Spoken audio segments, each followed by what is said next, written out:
Wall Street Journal, the New York Post, that they have started running stories about the military performing UFO disinformation. But to us, their stories seem like disinformation about disinformation. It's absolutely clear that somebody has realised it had gone too far and they have to roll it back. So what you do is you spread confusion. So you put out completely contradictory doublethink stories. So, only a few years ago, the military itself was releasing its own footage of UAP and the Tic Tac and the gimbal. And now they're coming forward saying, oh, well, yeah, there's probably an easy explanation. It was just this, it was just that. And they're rolling back through many old stories that were never really explained and coming up with these kind of theories that, if you didn't look at the evidence, might seem slightly reasonable, but then you look and they're just not.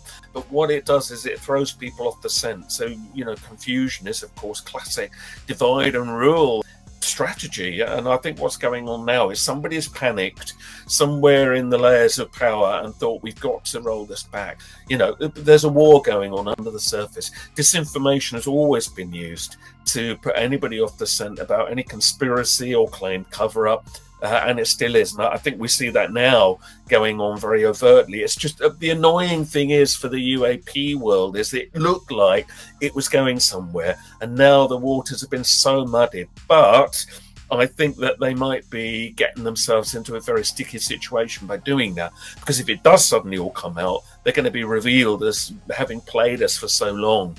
And the more lies they tell, if that's what's happening, the more it's going to undermine their authority when it does all come out. I am here to discuss the so-called flying saucers. We know now that in the early years of the 20th century, this world was being watched closely by intelligences greater than man's. Did the CIA write Wind of Change by the Scorpions? As humans busied themselves about the various concerns, they were scrutinized and studied. Dr. Loeb, what percentage chance do you give it that you have indeed uncovered extraterrestrial or non-human technology? With infinite complacence, people went about their affairs, yet across an immense ethereal gulf, intellects vast and unsympathetic drew their plans against us. All of a sudden, a stick out of nowhere landed right in front of us, and there was no tree, nothing overhead. Something threw it at us. Yeah. What's your hot take on Travis Taylor?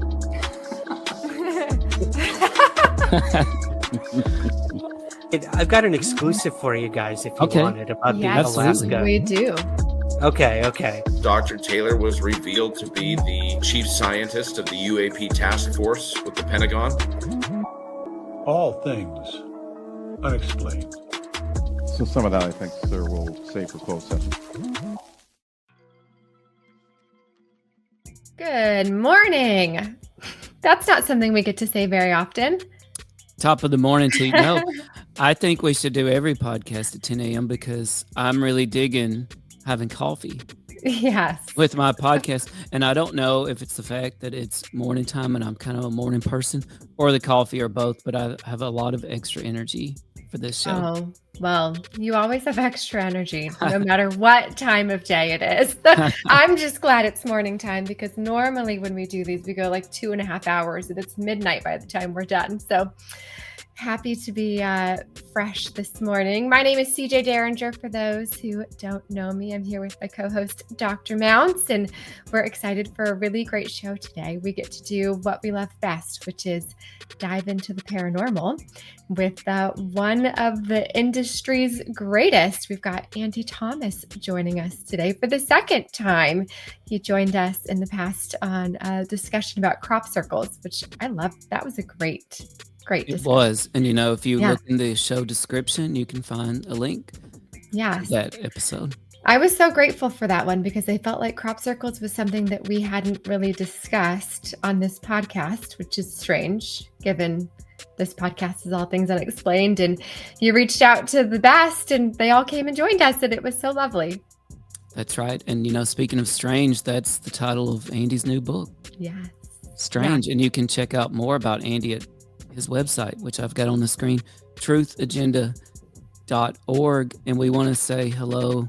This morning, we've got people from all around the world joining us, including someone from Canada, Arden Paranormal, says Good good morning. morning to everybody.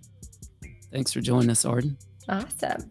Yeah. And CJ, everybody around the world, if they want to support the podcast, the best way they can do so is to just click the subscribe button. If they're on YouTube, if they're listening to the audio version of this, follow, give us 5 stars. Come on, you can do it. 5 stars. And leave a rating. We love ratings and reviews. Such an easy way. Just click follow. That's Just do it. Yeah. So good. Well, I'm excited to chat with Andy because I feel like he has such good insight into all things paranormal. And we get to talk a little bit about skeptics today, as you and I have faced, as many people have faced, as some of our favorite guests have faced. And how can we all still be skeptics when it seems like everybody has a story to tell, right? How many people have you met since doing this podcast that have their very own story, whether it's ghost story or UFO or Bigfoot sighting? Oh man, that's a good point. And that's actually, I'm sure we're going to get into that in a little while. That's one of the themes of Andy's book, Strange, is that it's highly likely strange incidents are vastly underreported. Yes. And we, through doing this podcast, that's its own form of research. Because we have discovered, we've even had guests that have told us things they don't want to talk about on the podcast because it's such a deeply personal experience, right? So I agree with Andy, and we're going to talk more about that. So great to have you back, CJ. That last episode I did with just Smitty. Wow, this is already off to a better start. Those are unique episodes, let me tell you. Oh, well, let's not wait any longer. People are here to hear Andy, not us. So we'll be right back with him after a little break. All Things Unexplained is free to watch on YouTube and listen to wherever you get your podcasts. If you would like to support our show, you can visit our YouTube store. Additionally, you can find us on Venmo under All Things Unexplained. Be sure to check out our website, allthingsunexplained.com. All proceeds from the sales of Dr. Mounce's books on Amazon and Audible also go straight to our show. Hello, Andy. Welcome. Oh, good morning. Oh, good afternoon here, but good morning to you. That's right. It is good afternoon to you at this point. Thank you so much for joining us again. What a treat to have you back. No, it's great to be here. Thank you for having me back on. Yeah, and we're excited to talk about your new book. You've written several books before, but this one is called Strange. And what drove you to write this particular book? I mean, in a way, this is the book I've always wanted to write, but it's funny, I wasn't really ready to write it before. So if anybody watching doesn't know, I've been writing and researching the paranormal for 34 years now. And I give a lot of lectures, and I'm really lucky to be able to lecture to just very ordinary folk, community groups, anybody that's interested in hearing what I've got to say. But what that means is you meet people that they're not really into the paranormal. They've just turned up one day to see who's on, and they get someone like me talking about strange things. But then they open up and they start to realize that, hey, here's somebody that will take me seriously. And they'll often come up to me at the end of a talk and they will share these incredible experiences that they've had that often they haven't shared before because they fear the ridicule. And there is a lot of that out there, or they fear being told they're mad. What that has done for me is given me an incredible cross-section of society to hear these stories from, in a way that I don't think happens very often, because these are not people that are biased towards the paranormal, just everyday folk doing everyday jobs like, the rest of the world. And what you realize, or what I've realized, and that's why I wanted to put it down into this book, is that we really need to talk about this. It's going on such a huge scale. So I'm sharing many of the stories that I've collected over the years, but also, of course, analyzing them and trying to put them together and say, what does this all mean for reality? And I mean, the implications are profound. Yeah, they certainly seem to be. It's same with you on our show. We have lots of people that come to us afterwards, or people who've been on our show, like Diana Pasulka, for example, is really big in the UFO, UAP world. And she gets letters daily of people saying, hey, thank you so much for sharing. You give me a safe space to feel like I'm seen and heard, and all of their experiences. And the more that we talk, the more that we start to hear from others that things are going on. But one thing you address right away in your book is the skeptics, the people that show up at your lectures and that stand up at the end kind of agitated and have something they want to say, and they want to tell you you're crazy, or that, science disproves your belief.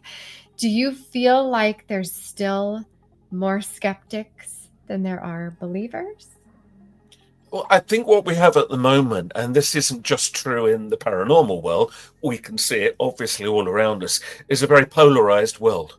So as soon as somebody forms an opinion, they get very entrenched, they stop listening to anybody else, and they just attack the opposition. That can work two ways. I fully recognize that. So people tend to get now very angry about something they don't agree with. But to be fair, that's been going on in the paranormal world for a long time. And there are some scientists, let's call them that, who are totally skeptical towards the paranormal, but they cannot tolerate people believing in it.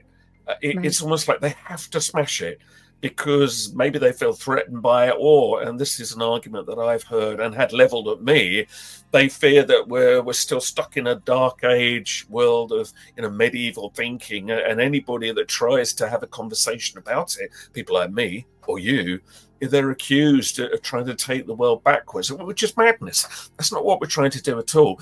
What I'm trying to do is say, no, look, I just think we should look at this stuff. It's going on too much, or just to have a mundane explanation. But yeah, so the strange book, and I called it strange, by the way, almost as an irony, because yes, all these things happening, they are strange. And yet the strangest thing of all is that actually it's not that strange, because it's actually going on a huge level. But I opened the book with some of the tales, as you mentioned there, of how often I've been attacked, not physically, although there was one near miss on that, where somebody will get up and they call you a nutcase and they say you're deranged, and they're so angry. And listen, healthy skepticism is a good thing. And the book totally acknowledges that. And I do put the skeptic view as the book goes on. But then what I do is say, but we know this because we mostly in the mainstream, we only hear the skeptic view. So what I now want to do is put that over there and say, if they're wrong, what else could be going on here? And I had a panel of 3 scientific minds, but people who were open to the paranormal, helped me with the book. I call them my moderators, and you sometimes hear their voices in the book. But they fed in enormously to say, well, look, there is a possible scientific explanation for this. Not a reductionist explanation, Sure. but looking at the new, wider world of science. And that's where it's getting really exciting. And that is exciting to ponder these things and try to figure out what's happening.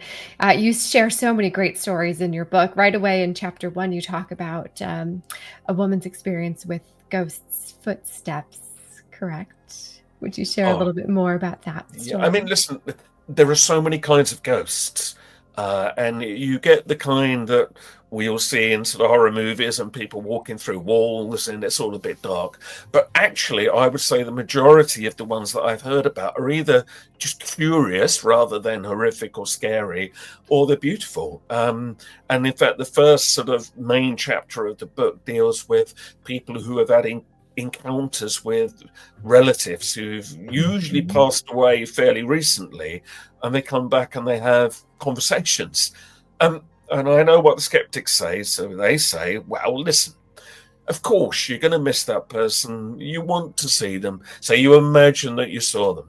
Right, well, that's all well and good, except, look, often these people are seen, or these ghosts are seen by more than one person.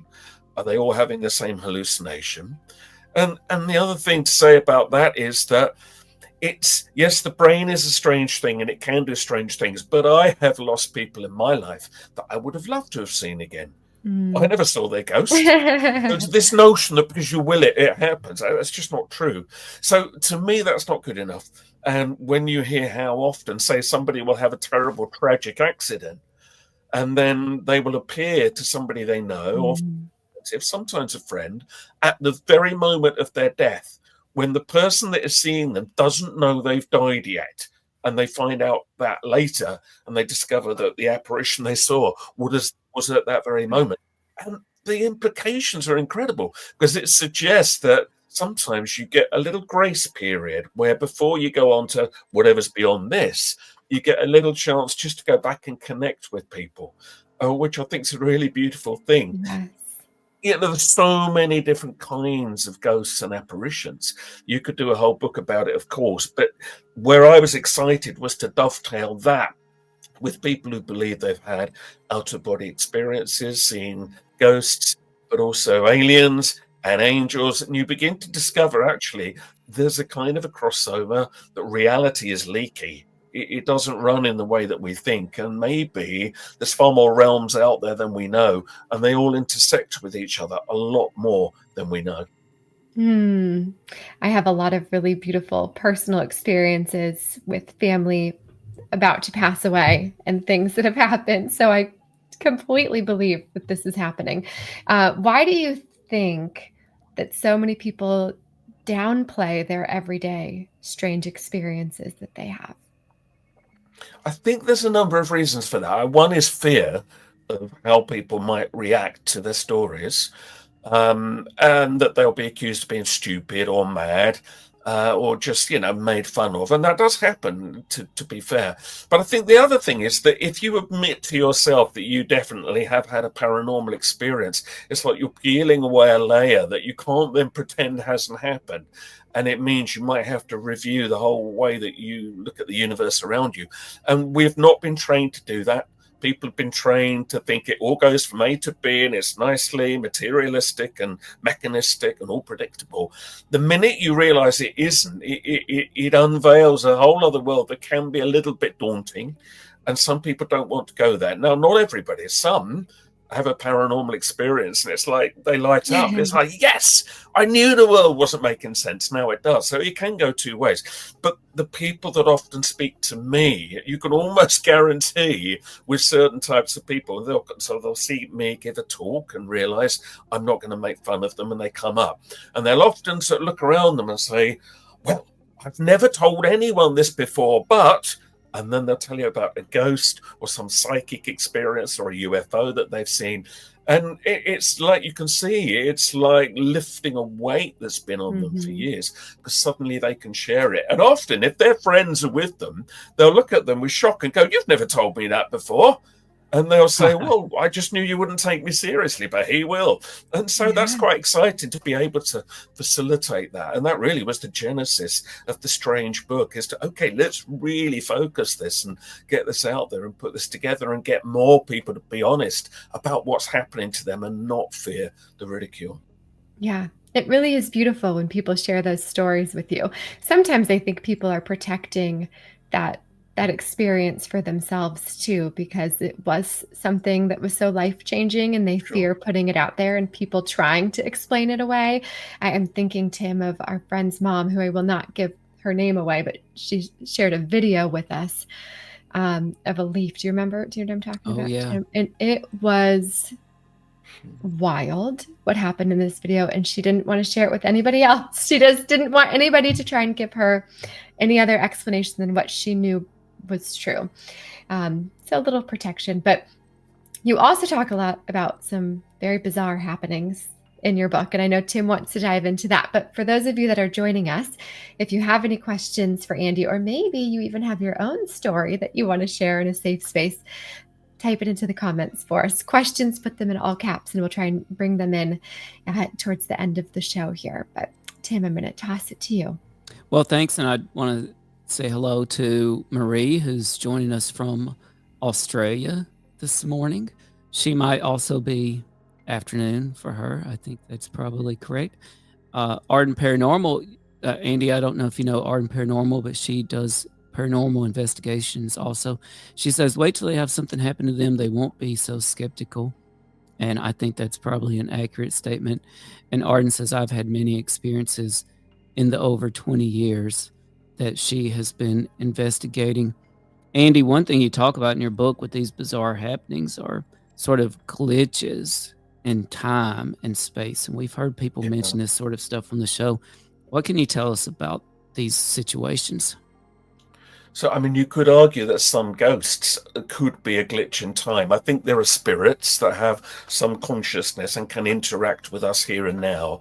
I think on other occasions, we are literally looking back through time, or something has got stuck in time and it will replay visually for certain people. We don't know why. It can be to do, I think, with an energy imprint on a building or a place, but also energy imprints that you get with individuals. Some individuals will get ghosts happen to them wherever they go, so it isn't just in one place. But the time glitch thing and time slips is really fascinating. Just to give you one example of that. So there was a chap called Tony, who sadly is no longer with us now, who I knew well.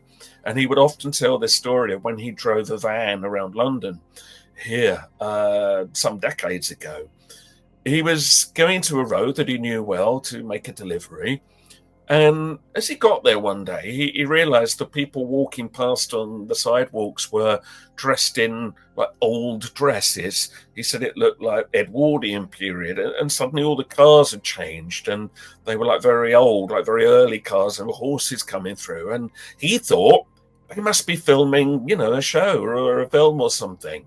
But the more he looked, he realized that they were just behaving normally. And he was now surrounded by the street from another time, and it hit him. I've gone back through time, or time is enveloping me from there. They had no awareness of him. They didn't react to him sitting in his modern van in the middle of it. And he had this really kind of terrified thought. He thought, I really want to get out and explore it, but if I do, I know I'm going to be stuck forever in that time zone. And he felt that strongly. So he managed to resist the temptation to get out of the van. And then gradually it faded away and the street went back to normal. Now, if that was a one-off, you could say, well, I don't know, maybe he had a psychotic episode or something. I knew Tony well, and I know that if he said it happened, it happened. But I've heard this from so many other people, where it's like suddenly they're in a street and it's like gone back in time, or they'll see something. We hear of ghost trains, and we hear of even ghost planes and cars. It's like, especially if something strange happened back then, or something traumatic like a crash or something that was a terrible accident, it seems to imprint itself more in time and will replay over and over, which I think is a really fascinating notion, that time, it isn't solid. It can be fragmented, and it can get stuck like a record in a groove occasionally. And maybe it doesn't go on forever like that, as the book discusses, but it will go on like that for a certain period of time for certain people. And there's really something to that. Some people are more tuned into this than others are. But yeah, time is a really, really strange thing, as quantum research discovers more and more by the day. But they still don't want to acknowledge that maybe the mystics might be right. Yeah, we've had a former guest that reminded me of Tony and his story. I know CJ recalls her. She was driving across California back from college, and then all of a sudden, and she experienced this missing time situation. And later, she would be involved in an abduction experience, actually, too. So were they connected or not, I don't know, but there's certainly a lot more stories out there than any of us realize, I think. And you brought up quantum mechanics, quantum physics. Andy, do you think there's something fundamentally flawed with the way we currently understand time and space?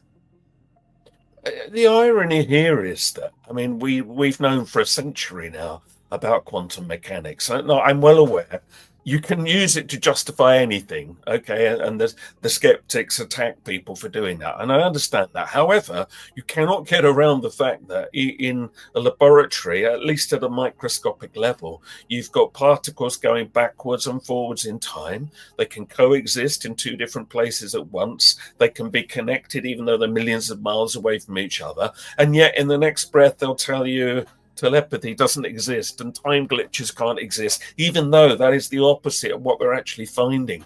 I think a time will have to come where they're going to have to apply that more widely. But I do think there's a fear in the scientific world, or certainly the scientism world, which might not always be the same thing, where they don't want to back up the mystics because they have attacked that for so long that they don't want to suddenly admit that maybe they were wrong, because then it does open this door to people believing any old thing they want as they see it. And I think that's a problem. But you know what? It's going to have to come together sooner or later.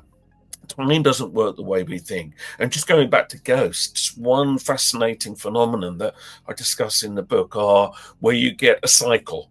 And it's usually, but not always, a 24-hour cycle where people living in the same house will hear exactly the same movements at exactly the same time every day. Footsteps, for instance, windows opening, creakings, and they go up and there's nobody there, but it's always at the same time. And what is fascinating about that is that it suggests that there's something about our planetary cycle and the cycles of the turning of the earth that can also get imprinted on by, call it what you will, psychic energy, and it can get sort of pulled into the same cycle, because otherwise, how do we make any sense of that? And there's another story of a lady that would always see the same ghost once a year, right? Every October the 7th, it would walk up and then vanish. What's going on there? But that suggests really fascinatingly that, the cycles that our planet is in, it's not just something you look at. We're more fundamentally connected in with that than maybe we know. And what I love about all of that is, right, if I were to take this glass of water and drop it on the table, how do I know that the sound of that might not get caught in a time glitch? And then in 100 years' time, somebody might hear me dropping the glass. There was no importance to the moment. It was just a mundane, meaningless moment. But they might be hearing that forevermore, which I find really interesting. So, hello, if you're listening in the future. Should I try it with my coffee? It's Yes. a fun thought experiment. I could maybe I should try it with my Smoky Mountain Squatch Shine. I was going to say, I'm definitely stuck in a time glitch because I hear the same noises every day, and it's just my children. It's the same sounds over and over and over again. And they're not getting any older. They're just staying perpetually young. I've been there. Don't worry. Well, we have our friends from Southeast Queensland, Australia, the Southeast Queensland UFO Watch group that are here with us this morning. This makes me realize, Andy, and we're going to circle back to this, but another common theme of your book is how all of this seems to be connected in ways that we may not understand. So later when we talk a little bit about UFOs, Andy, I actually want to circle back to some of these things that we've been talking about already, which is, in my opinion, if it's very interesting. Arden Paranormal says, I believe if they want you to see certain things, they will show you. And we've heard that sort of theme before. Andy, I wanted to ask you, we've been talking about time and space and glitches in reality. We've heard a little bit about something called the simulation theory. This notion that maybe our reality isn't not quite what we understand it. Maybe it's more akin to a simulation or a video game like The Legend of Zelda, where you're just bound by certain things. Maybe for us, it's things like the speed of light. And let me tell you, we know there's speaking of strange things happening at CERN in Switzerland with these subatomic particles and the Large Hadron Collider, where they're trying as hard as they can to get things up to the speed of light. Well, maybe that is one of the things that bound us to our reality. What do you think about the simulation theory? It is something I discuss in the book. So, reality, what's interesting there is, of course, what is the yardstick by which we call reality?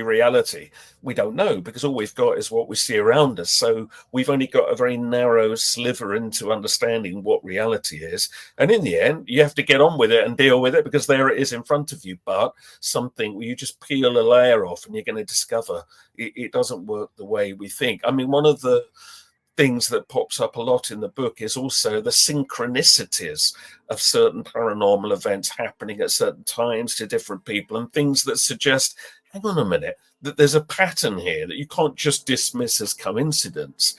And, then you come back to the notion of like the Matrix films, which first really put that idea out there, I think, that, well, what if it is all some simulation? And actually, as soon as you step out of it, you realize why it doesn't always make sense. You realize why it glitches.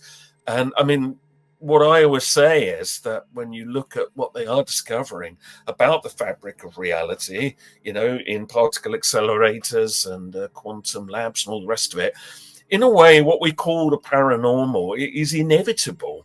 Never mind some strange side effect. You're going to get this happen because we've always assumed that reality is solid and time and space and things are solid, and they're clearly not.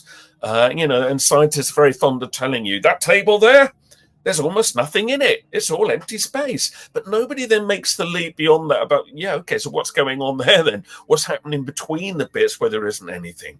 And it might well be that one day we'll understand that. So, yes, I cannot rule out that all of this could be a projection. Now, if it is, then, of course, you're into the sinister world of, but who's doing it? Are we doing what they want us to do? Was this created to make us behave in a certain way, like rats in a lab?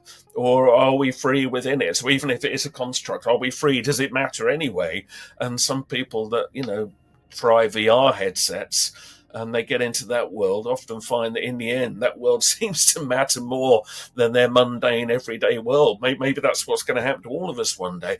At what point does the fantasy world become as much a reality as anything? And does it matter what you do in there? And some say, well, okay, so let's say this is a simulation. Does it matter what we do here? But of course, then that leads to a perilous way of thinking, where you think you can do anything, however horrific, and it won't matter, which is highly dangerous thinking. Because at the end of the day, here we are, people seem to bleed and they get hurt and they get emotionally hurt. That's the reality, even if it is still a construct. So in the end, you're still left with having to deal with what is in front of you. I think those are great points, and these are really big questions. And I think that's part of what makes your book Strange so great, is some of these big questions that we're forced to look into when we read Strange. And everybody can check out Strange and More from Andy Thomas at his website, truthagenda.org.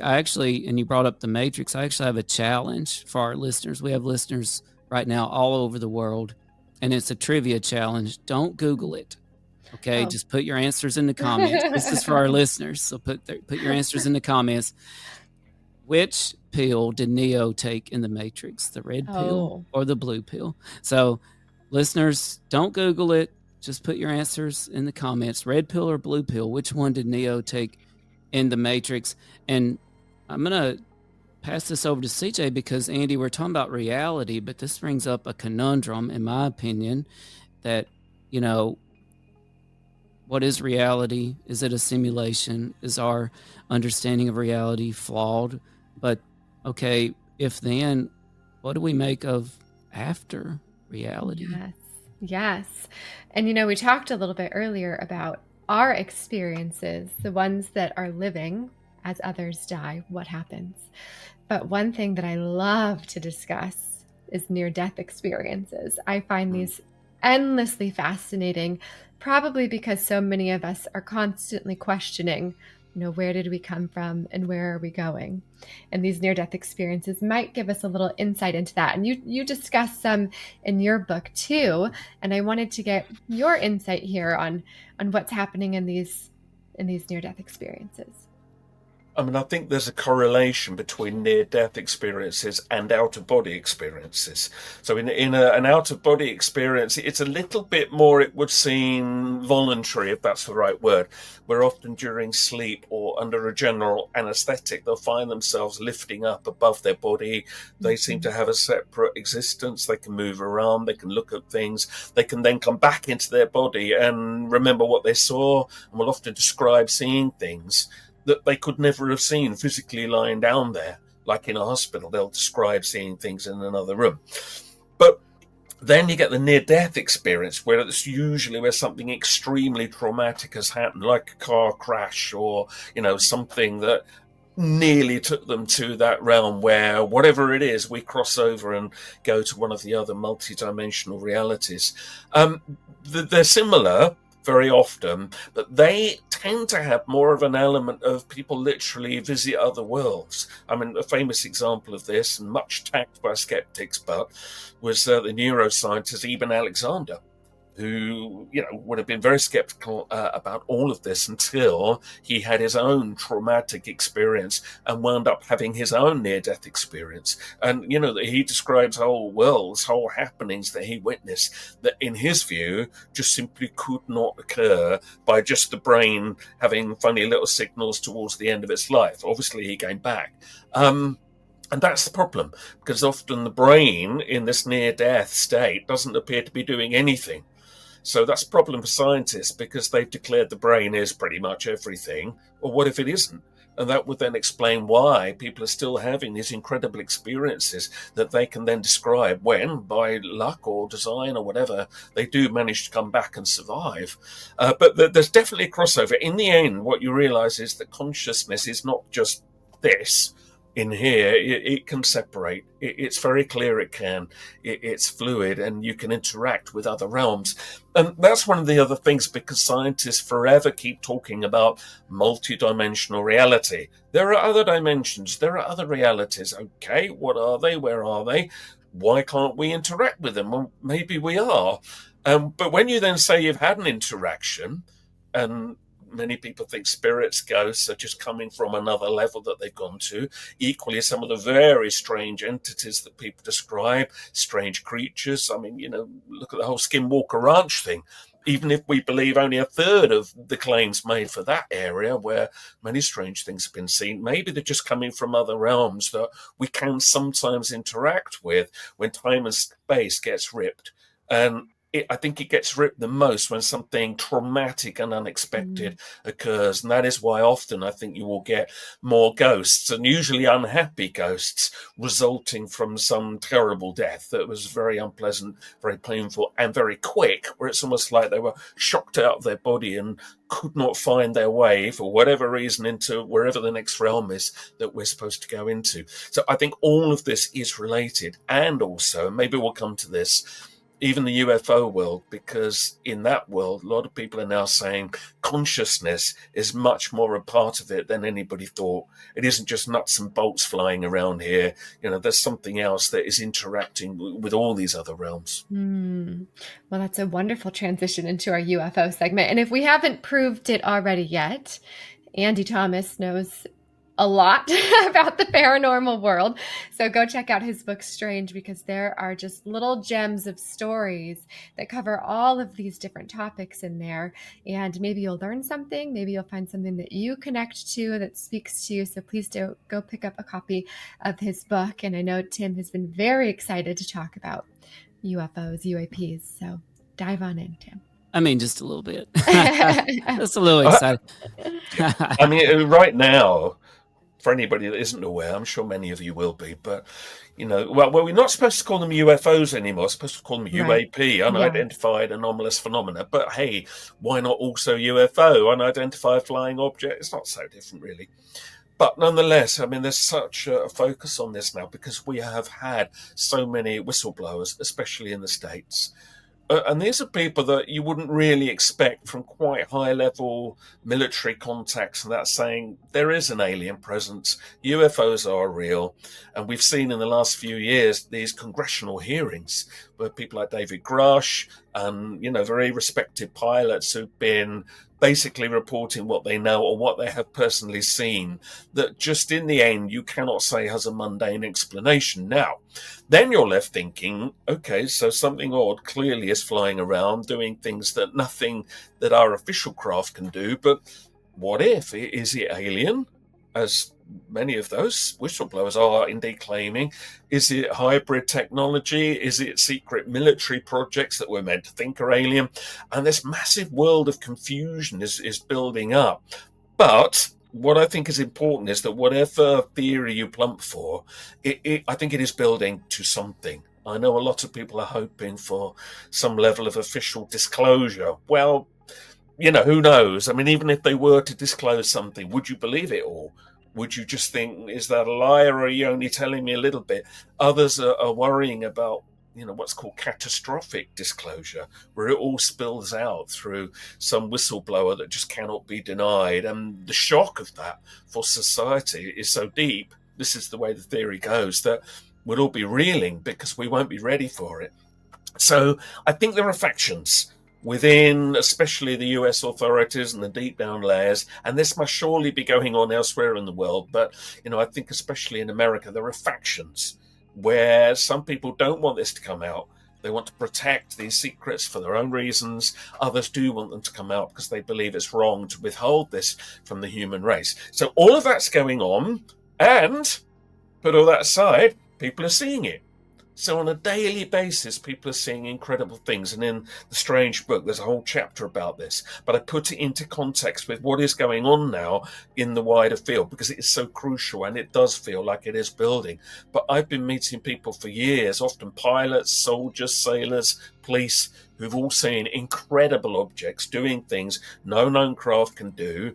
And they've struggled very often, because they've realized if they go public with that, they're going to lose their job, or they're going to be under psychological analysis, especially pilots. We know that's been a problem, of course. And I have met many people over the years, and some of the stories are in the book, where they were present either in an air traffic control room or in a plane, whatever, where they witnessed something undeniably inexplicable, and they were ordered to stay silent. And you do not talk about this. It will not go down in any official reports. So this has been going on for a long, long time. But now it's built into a head. And I think a lot of people feel that something's going to happen. Whether it will be a good thing or a bad thing, I don't know. But I don't think they can just keep saying it's nothing. And yeah, you'll always get a skeptic saying it's still balloons or whatever, moving at 30,000 miles an hour. They've always got some silly explanation. That's not good enough now for some of them. And that is where I think we're into new territory, really. Yeah, I mean, they've been blaming UFOs on balloons since 1947. They still do it. They still blame different sightings on balloons. And there's so much we could talk about here. Maybe we could have you on in the near future again, Andy, to talk about some more of these things, because there's no way we're going to get to all of it. Our friend of the show, Interstellar, who, by the way, has his own great YouTube channel, has reposted this stream. Thank you, Interstellar. And check out Interstellar's YouTube channel. Interstellar, if you want to type that in the comments, I'll be sure to pull it up on the screen, what your YouTube channel is. And Andy, I want to go ahead and bring this up. Drone incursions. This has been in the news a lot lately, but this has involved the United States and the UK and military facilities, and us seemingly not being able to control our airspace. What do you know, or what do you make of drone incursions that are happening? I mean, just in case anybody isn't aware, I mean, last year, it's been happening longer than that, but last year there was this sudden flurry of actual mainstream news reports about these inexplicable drones hovering over either military bases or cities, a lot in New Jersey for some reason, but also over here too. We had it over one of our military bases, and it's claimed that this is going on all over the world. So you say the word drones, and of course that sets a certain thing in your mind. Oh, well, we all know what drones are. But then you read how large some of these drones are, and some of them are the sizes of buses, and then you read the behavior of some of them. And a number of people are saying these cannot be normal drones. And Jake Barber, who is one of the new whistleblowers who claims to have been part of the UFO crash retrieval program, he has said at least some of those drones are doing things that no known human technology can do. But here's the weird thing. So this was building up, and people were, as you intimated there, saying, hang on a minute, who's in control of our airspace? They couldn't seem to stop them. They wouldn't intercept them. They wouldn't shoot them down, even though they had the means to, or use some EMP device. And it was looking really weird. And then in January of this year, the White House just issues a statement saying, oh, no, there's no reason to worry, because they are just normal drones and a few experimental ones. And now you don't need to think about it. And literally the mainstream media, which had been covering it to a degree, just shut off, did what they were told, and went pretty quiet. But even the mayor of New Jersey been dealing with a lot of this, was really critical of that. And he said, this is insane. There's no way that that is a good explanation for what's going on. And it's still going on now. It's just that it's been removed from public view, which is often what happens. So you don't hear about it in the mainstream. So many people who don't look beyond that, they wouldn't know it was still happening, but it really is. So if you just change the word drone for UFO or UAP, I think we get a little bit closer to what's going on. And some of them will be drones, yes, but whose drones and why, I don't know. And now one of the theories is people are saying, oh, it's the Chinese. So hang on, so America is saying that China's in control of its airspace? This doesn't make any sense. So I think they've got themselves into a very, very difficult place, not knowing now what to say about it. But the reality is this, that the drones mystery is still unresolved. And of course, a lot of people are saying, well, this is a security nightmare. You've got to tell us what these things are and where they're coming from. And if you can't explain them, you better come up with a damn good explanation for what they are. And of course, many people are saying, well, they don't want to because some of them at least may well be alien. Right. And, one thing that started happening over here, too, in the media, the Wall Street Journal, the New York Post, that they have started running stories about the military performing UFO disinformation. But to us, their stories seem like disinformation about disinformation. They provide no sources whatsoever in their stories to prove any of this military UFO disinformation. What do you make of this rash of, what do you make of disinformation in general? How does it fit in? I mean, it's absolutely clear that somebody has realized it had gone too far and they have to roll it back. So what you do is you spread confusion. So you put out completely contradictory doublethink stories. So, I mean, only a few years ago, the military itself was releasing its own footage of UAP and very famous clips there, and the Tic Tac and the gimbal and all these craft. And now they're coming forward saying, oh, well, yeah, there's probably an easy explanation. It was just this, it was just that. And they're rolling back through many old stories that were never really explained and coming up with these kind of theories that if you didn't look at the evidence might seem slightly reasonable, but then you look and they're just not. But what it does is it throws people off the scent. So, confusion is, of course, classic divide and rule strategy. And I think what's going on now is somebody has panicked somewhere in the layers of power and thought, we've got to roll this back. Because, I mean, quite a few leading politicians in the States have come forward calling for UFO disclosure. There's a whole new documentary that has been made where there are some surprisingly leading figures saying we need to talk about this. And that's not appearing at the moment. Some worry, is that being sat on? There's a war going on under the surface. Disinformation has always been used to put anybody off the scent about any conspiracy or claimed cover-up.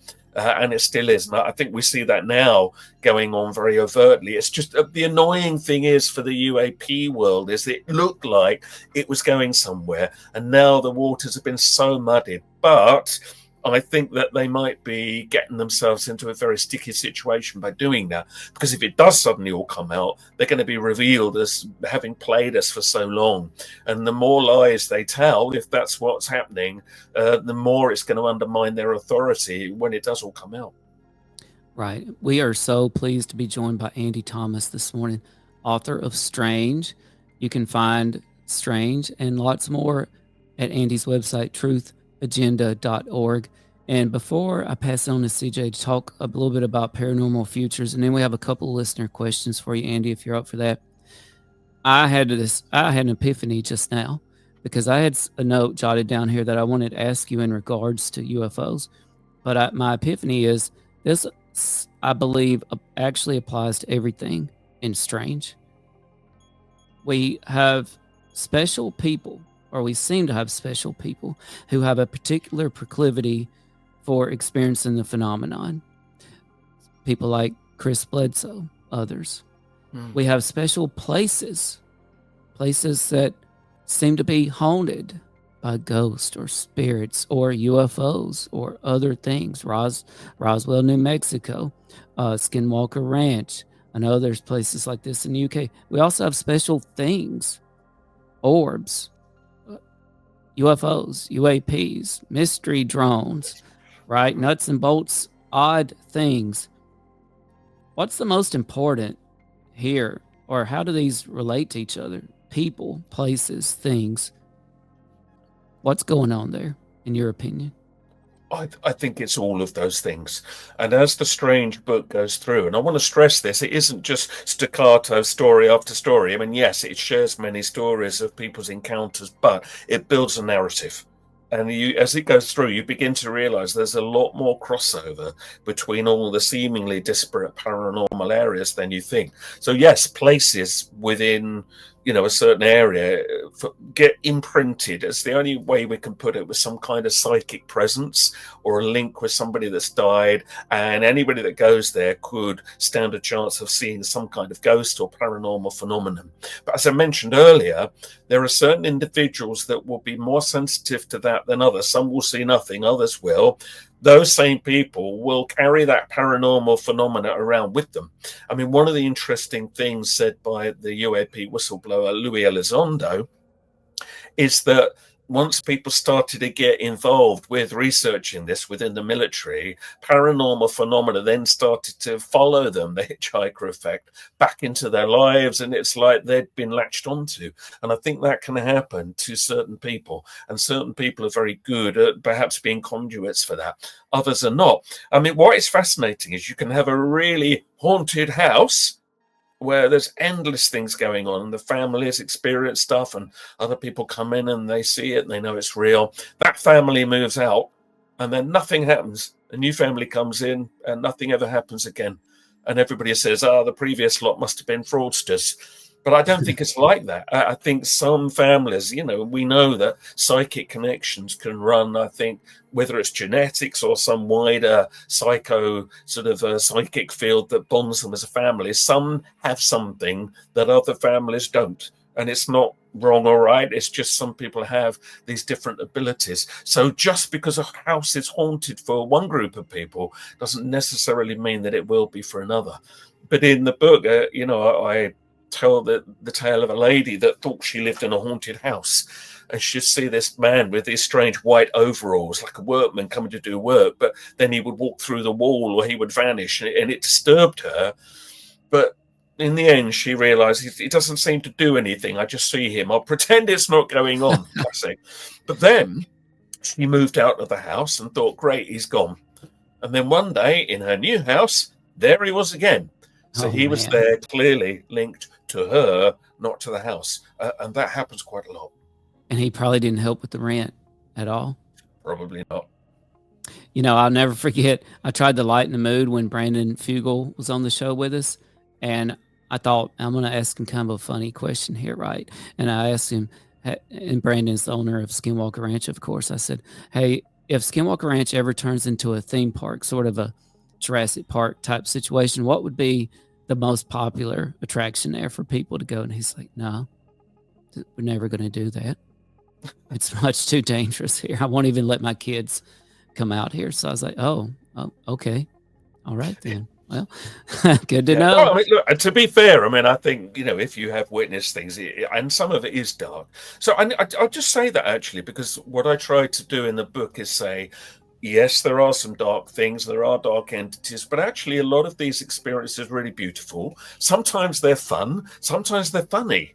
So, it's a bit like the Force. You got the light side, the dark side. There's a spectrum these things can occur on. Obviously, if you've had a bad experience, you're going to be very wary of the paranormal, and I do get that. But it's not one thing. And one thing I was really keen to do with the cover of the book, if anybody sees it, it's quite colourful. I didn't want, and the publishers, Watkins, were really good about this, I didn't want the classic spooky cover that's all dark and scary, because the whole point is it's not always dark and scary, and it's happening all the time in really ordinary places and to really ordinary people. And the cover, there's this kind of fisheye lens. You see just people walking through the street, going about their normal everyday life, and in the middle there's something, a figure is materializing, and yet they're not mostly noticing it.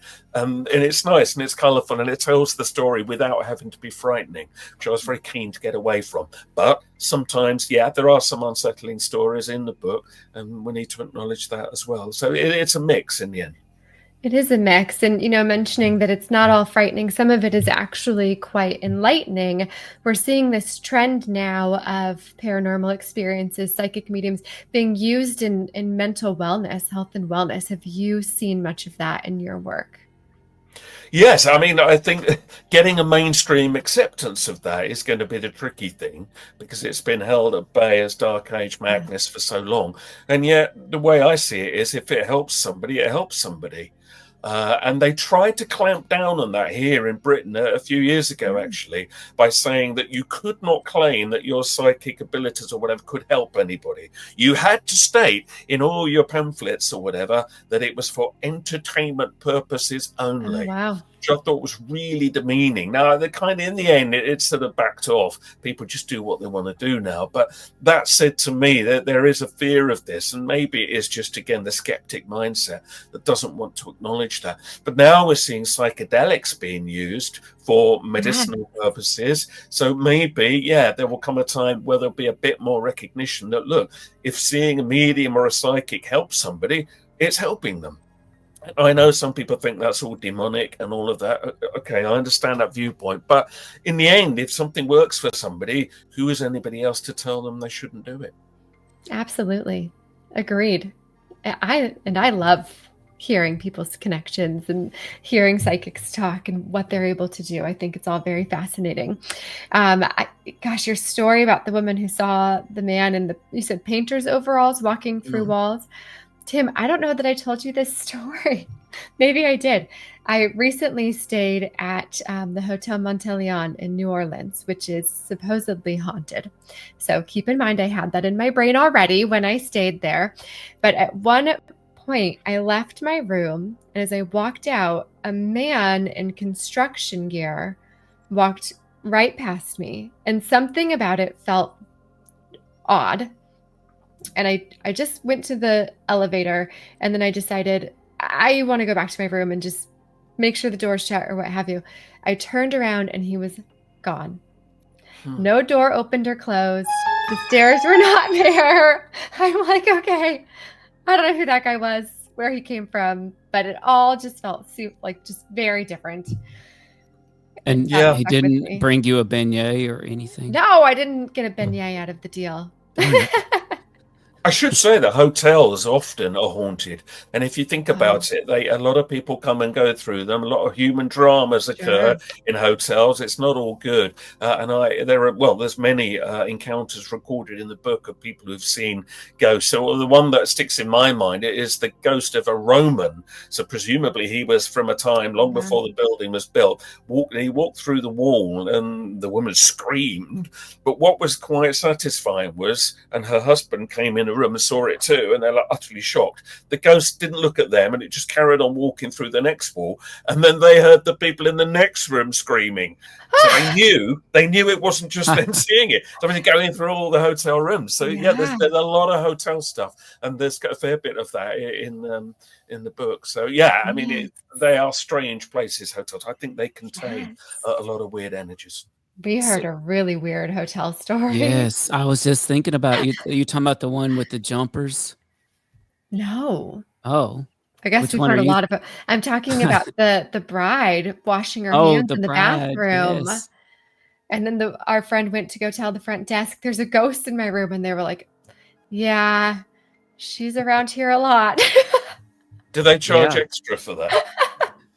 Yeah. That's not the room I would stay in personally. And they gave her a refund, and she went to a different hotel because they knew about it. Yeah, they do. And I've met people who've worked in hotels who said they had to actually try to keep it away, the knowledge of certain things that happened there, from the people staying. And if somebody did stay, they had to virtually placate them. Don't put it in your review, please, because they realized it was bad for business unless you're a ghost hunter. Then it would be very good for business. Right.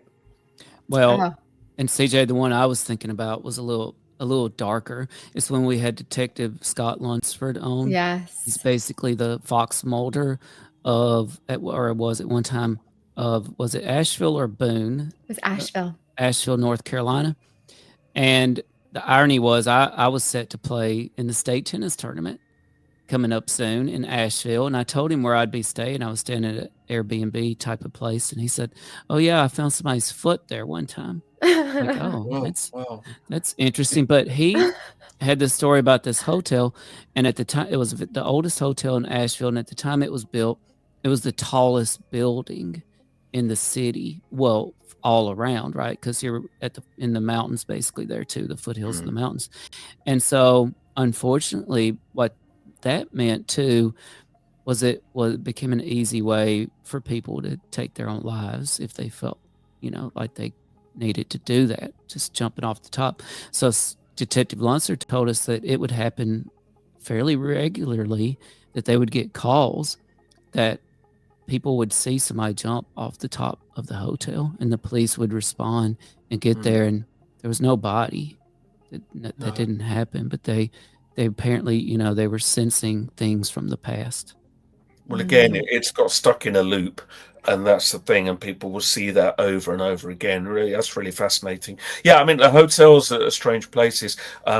A friend of mine, and this is in the book, and she wrote an account of it, was in a California hotel, so Hotel California, where she was psychically attacked by a whole group of beings. And if she says this happened, I know it happened. And it was very frightening and very dark, and all these hands grabbing her, holding her down, and she had to literally shriek at them and invoke the light to get rid of them, which, by the way, can work.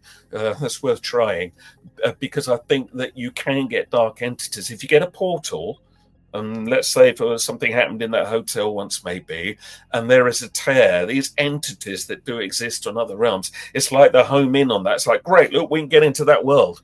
And so they tend to congregate, and you can sometimes get groups of ghosts appearing. They're not all connected with each other because it is a hole in space and time where they can get through.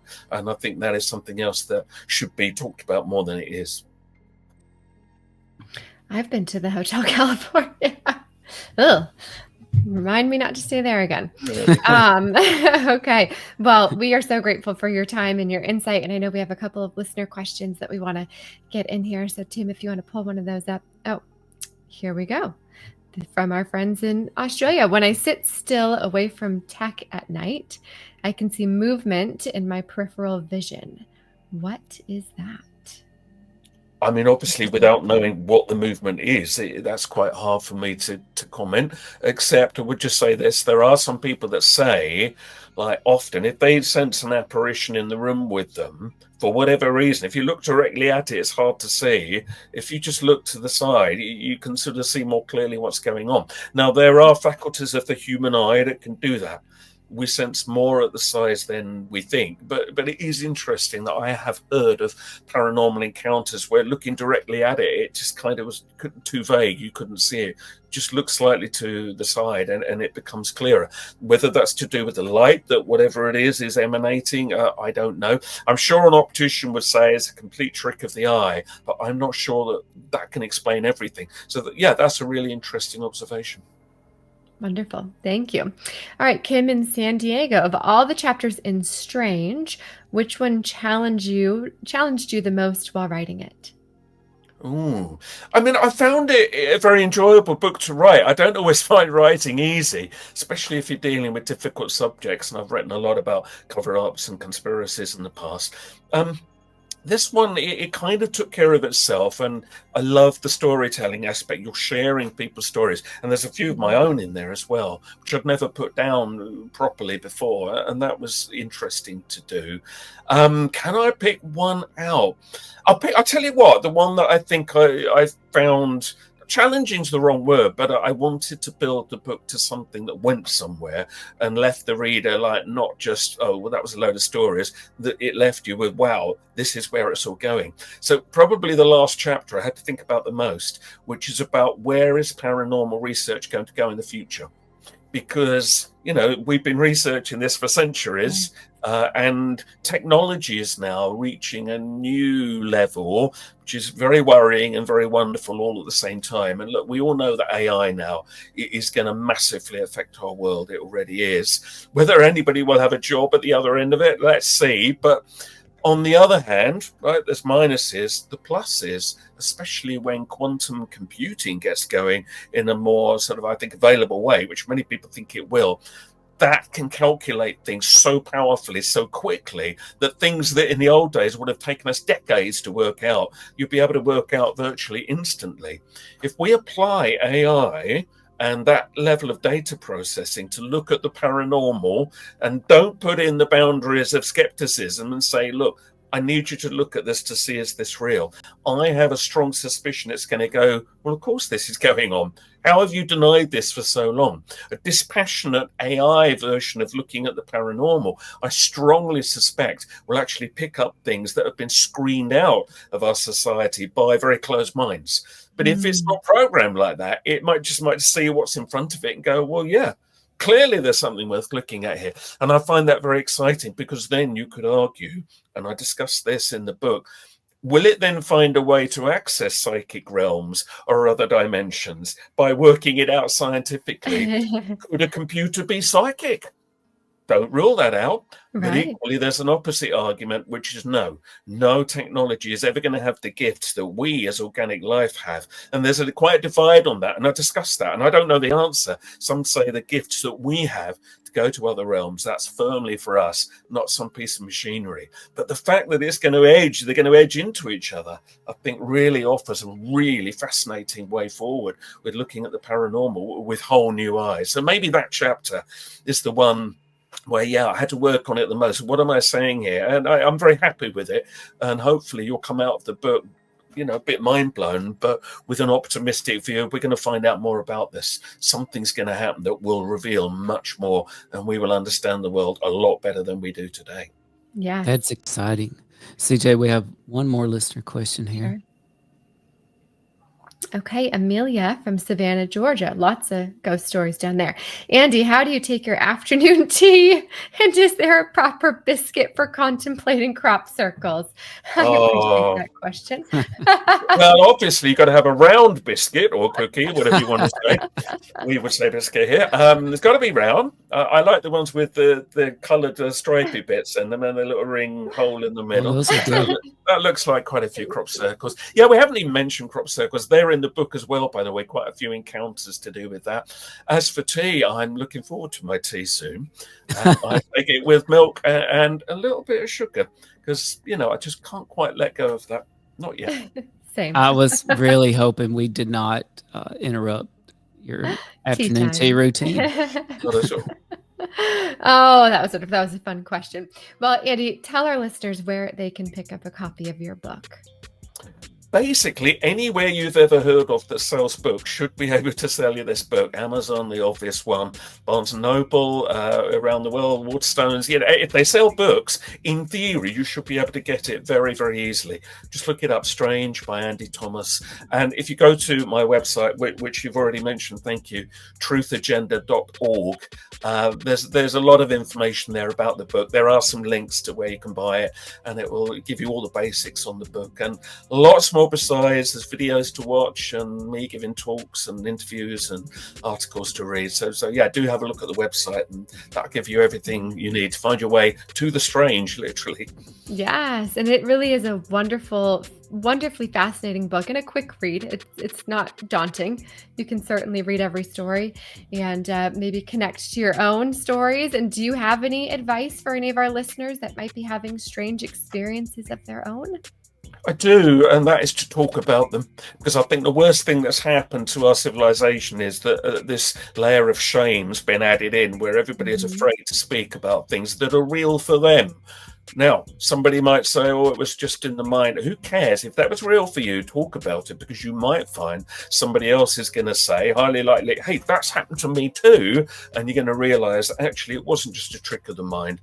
Speak about them. And what I'm trying to do with the Strange book is to really get this out there, share some of the stories and say, it's time for all of us to share this and be open. Because the more that people talk about this, the less they're going to be able to keep burying it. I think those days are dying rapidly, because now the mainstream media doesn't control things in the way they did. And that's why they've tried to so heavily sit on the internet, well, in some countries anyway. But we do at the moment have the ability to share this information. So talk about it, get it out there. Let's make it normal. Let's make the strange not strange by just being very open about it and saying, hey, this happened to me today. If you don't like it, tough. But this this is what happened to me. And you might be amazed at how many other people will open up with their own stories. And certainly that's what I'm finding with all the thousands of people that I've met over the years with incredible encounters to relate. So yeah, speak out, be open. Yeah, it's a movement. Make the paranormal normal. Love it. I like that. Well, Andy, thank you so much for joining us today. Tim, did you have anything else before we sign out? Oh, yeah. We were real lucky to be joined today by Andy Thomas. Andy is at the forefront of paranormal research. Andy is doing great work. You know, Andy, one thing we didn't get into, which maybe you can come back another time and talk about this incident. Some people call it the UK's Roswell incident, and that's the Rendlesham Forest incident. And this, of course, you do talk about in Strange. Okay. And it's a really fascinating case. I think it has a lot of connections to things that have happened in the United States. And so we would love to have you on another time to talk some about the Rendlesham Forest incident. It would be a pleasure. And Andy, you know, being at the forefront of paranormal research, Andy Thomas, author of Strange, he's getting at the secrets of the universe itself, in my opinion. But we can all get closer to the universe. We just have to get off our screens for a little while, head out into the woods, look up at the skies. We may not find a Bigfoot or a UK big cat. We may not see a UFO. The Beast of Oxmoor. Andy, do you know anything about the Beast of Oxmoor? Many claims about it.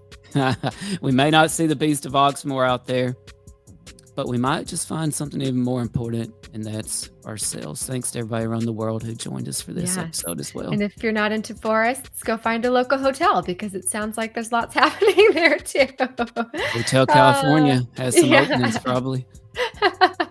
Well, Andy, thank you so much. Thanks for everybody for tuning in. If you haven't yet, go hit that subscribe button, follow us on all of our social media, and we hope that you will join us again in the near future.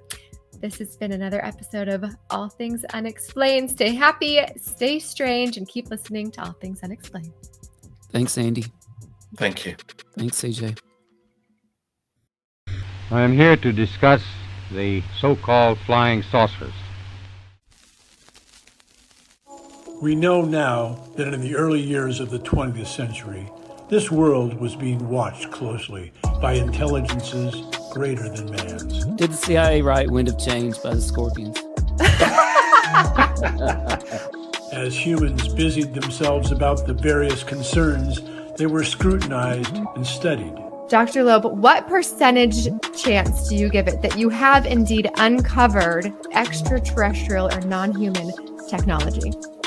With infinite complacence, people went about their affairs, yet across an immense ethereal gulf, intellects vast and unsympathetic drew their plans against us.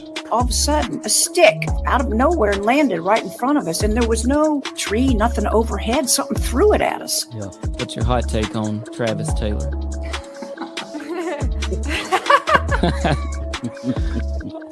I've got an exclusive for you guys if you want it about the Alaska. We do.